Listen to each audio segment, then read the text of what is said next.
We're here today with author Thane Mathis, and he's going to share a little bit with us about his book, Moon Shadow. So, thank you so much for joining us, Thane. Why don't you tell us just a little bit about your book and a little about your story and your journey? Thank you, Scott. Thanks for having me on today. This book is about 3 years of my life at ages 19, 20, and 21, when I was inside the Unification Church, and that's the church that was founded by the South Korean man, Sun Myung Moon. In the book, I revealed details that I kept secret for over 44 years about this part of my life, because there was a stigma associated with this, and I was well aware of that. And I didn't want that to have any effect on the years that followed after I left of my own free will. In writing this, I revisited all of my memories about this time from the perspective of a 66-year-old man putting together the pieces of the puzzle to reach a new understanding of why this happened. So, tell me a little bit about now and your inspiration and how you've gotten to this point, because you mentioned that it's been decades since then and you had kind of kept this story. So what happened? What inspired you to put pen to paper and be a published author? Thanks, Scott. Well, it was about 2 years ago, and COVID was in full bloom, killing people. Some of them that I knew died. And it really led me to reflect on my own life and the thought that if my life was coming to its final sequence, what could I do to try to make a difference in the world? And a little voice inside kind of got me going that it was time to write about this story. The other thing that was really weighing heavily on my heart and mind was the terrible division we see going on in the United States of America. And anyone who reads this book will see how much I love this country. And I really felt strongly in my heart that if everyone understood the dynamics of cults like I do from having had this experience, it would go a long way to healing this division and helping people who get out of the cults to, so to speak, rehabilitate themselves. So that was my inspiration for writing the book. And I wrote it as a labor of love. But it wasn't easy because I had to relive every moment and go back in time and revisit all of this. And quite a bit of it it wasn't pleasant for me to do that. Yeah. Well, thank you for sharing, and thank you just for giving a little bit of insight.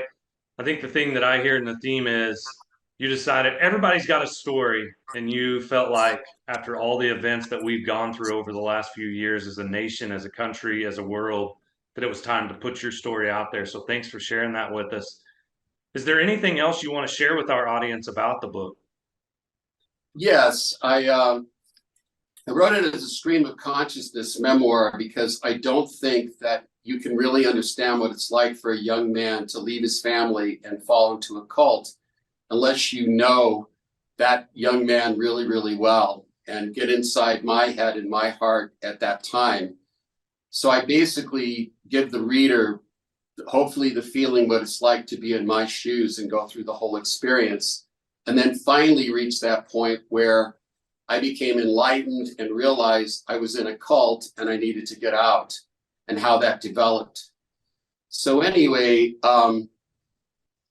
you can't really understand what it's like to fall into a cult unless you have that sort of detail about the person's life who gets in the cult.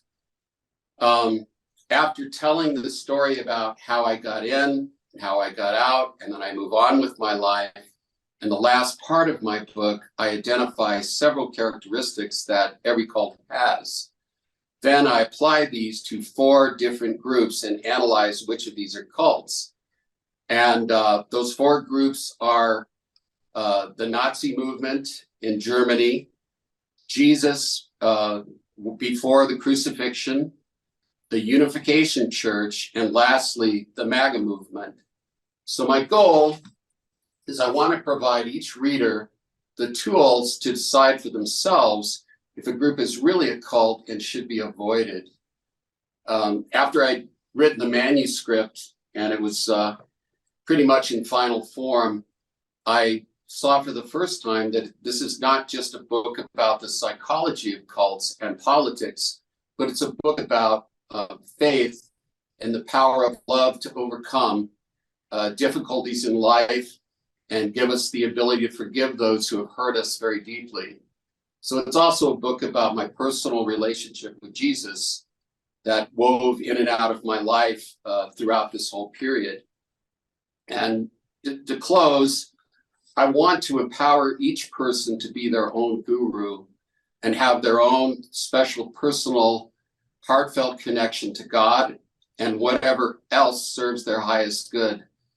The lesson in a nutshell that I've learned from this experience is that it's okay to have heroes, but we should never put another person above us on a pedestal.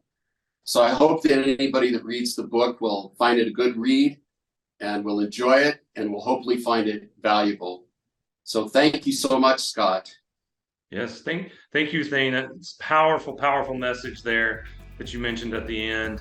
You can grab a copy of his book, Moon Shadow, available online through Amazon, also Barnes and Noble.